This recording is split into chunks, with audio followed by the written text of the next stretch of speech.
Mr. President. Senator from Massachusetts. Thank you, Mr. President. Mr. President, Donald Trump spent years peddling Trump University, a sham college that his own former employees refer to as one big fraudulent scheme. Now he is being sued for fraud, and worse, for targeting the most vulnerable people he could find, lying to them, taking all their money, and then leaving them in debt.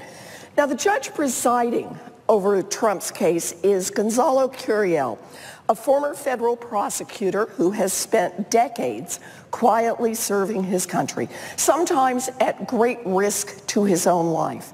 The Republican governor who first appointed him calls him an American hero, and he was confirmed with bipartisan support from the Senate. Like all district court judges, Judge Curiel's work is not political, so he is following the law in the Trump University case.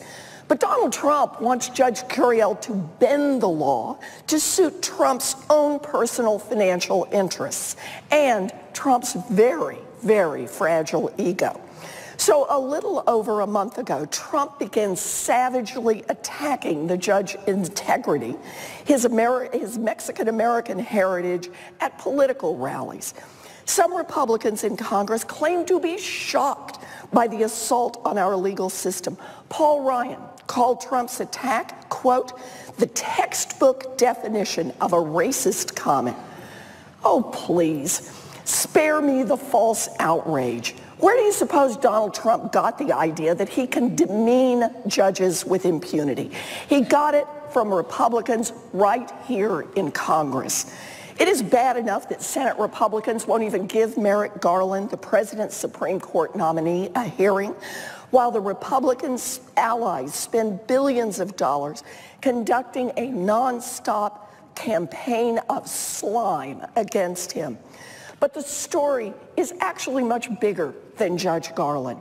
16 non-controversial district court judicial nominees, 16, are waiting to take their seats alongside Judge Curiel on the federal bench. They have been investigated, they've gone through hearings, they've been voted out of committee. About half have been sitting there for more than a year.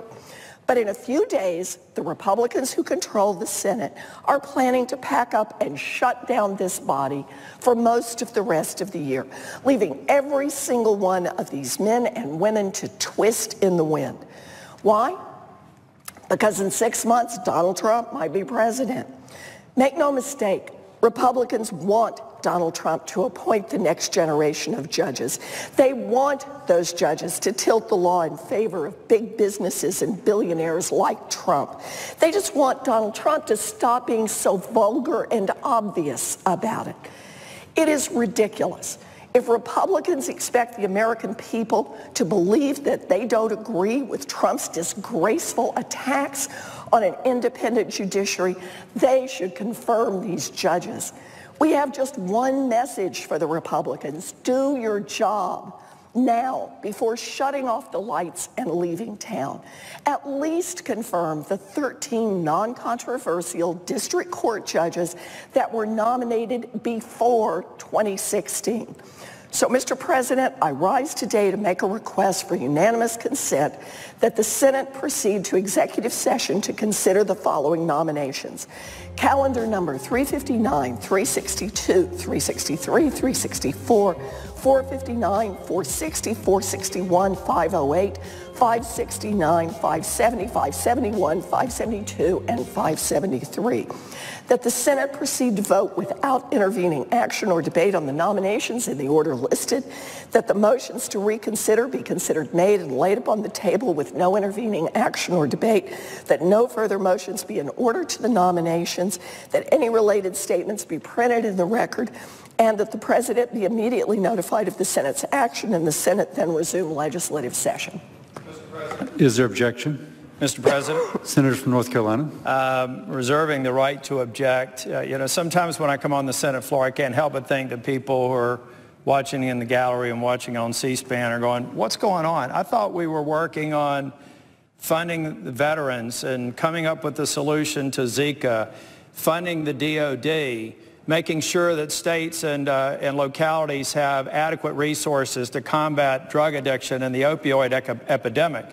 And then what we get are things that have nothing to do with doing our jobs. I'm doing my job today and objecting to these measures so that we can actually get back to pressing matters that hopefully will get passed out before we go to the work period and return in September. So, Mr. President, for that reason, I object to the distinguished members from Massachusetts motion. Objection is heard.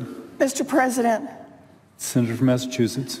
I'm not sure what version of the Constitution you're reading that doesn't say confirming judges is part of doing your job in the United States Senate. These are judges that have all been completely vetted. They are non-controversial. They have bipartisan support.